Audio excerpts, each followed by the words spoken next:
কেন একসঙ্গে দুটি ওটিটিতে মুক্তি পাচ্ছে তুফান? একটি নয়, একসঙ্গে দুটি ওটিটি প্ল্যাটফর্মে আসছে ঢালিউডের ব্লকবাস্টার সিনেমা তুফান। প্রেক্ষাগৃহ কাঁপানোর পর এবার ওটিটি প্ল্যাটফর্মে সিনেমাটি ঝড় তুলবে বলে আশা করা হচ্ছে। চলতি বছরের ঈদুল আজহার সবচেয়ে ব্যবসা সফল সিনেমা তুফান আগামী 19শে সেপ্টেম্বর আসছে ওটিটি প্ল্যাটফর্মে। ছবি সংগৃহীত চলতি বছরের ঈদুল আজহার সবচেয়ে ব্যবসা সফল সিনেমা তুফান আগামী 19শে সেপ্টেম্বর আসছে ওটিটি প্ল্যাটফর্মে।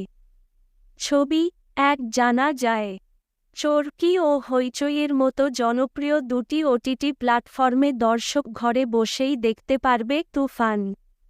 এরই মধ্যে চরকি জানায় আগামী 19শে সেপ্টেম্বর থেকে দর্শকরা এতে দেখতে পারবে সিনেমাটি।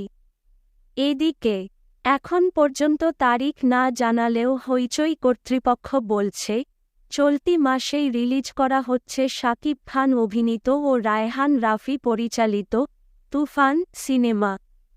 চরকি কর্তৃপক্ষ আরও জানায় দর্শকদের তুমুল আগ্রহের কারণেই এবার ওটিটিতে মুক্তি পাচ্ছে সিনেমাটি।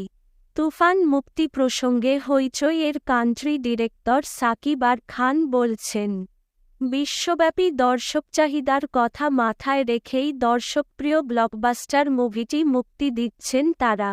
এই প্রসঙ্গে সুপারস্টার চিত্রনায়ক শাকিব খানও তার ফেসবুক পেজে জানিয়েছেন চরকি এবং হইচই দুটি ওটিটি প্ল্যাটফর্মে একই দিনে অর্থাৎ আগামী 19শে সেপ্টেম্বর মুক্তি দেয়া হচ্ছে তুফান।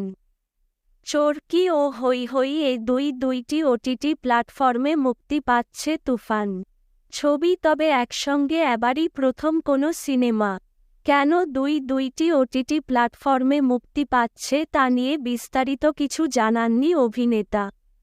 আরও পড়ুন ওটিটিতে তুফান দেখার তারিখ জানা গেল। এদিকে শাকিবের এমন পোস্টে নেটিজেনরা বলছেন তুফান সিনেমায় দ্বৈত চরিত্রে দেখা গেছে শাকিব খানকে, তাই সেই টুইস্ট ওটিটিতেও তুলে ধরতে দেশে প্রথমবার ধামাকা হিসেবে একসঙ্গে দুটি ওটিটিতে মুক্তি পেতে চলেছে চলতি বছরের ঈদুল আজহার সবচেয়ে ব্যবসা সফল সিনেমা।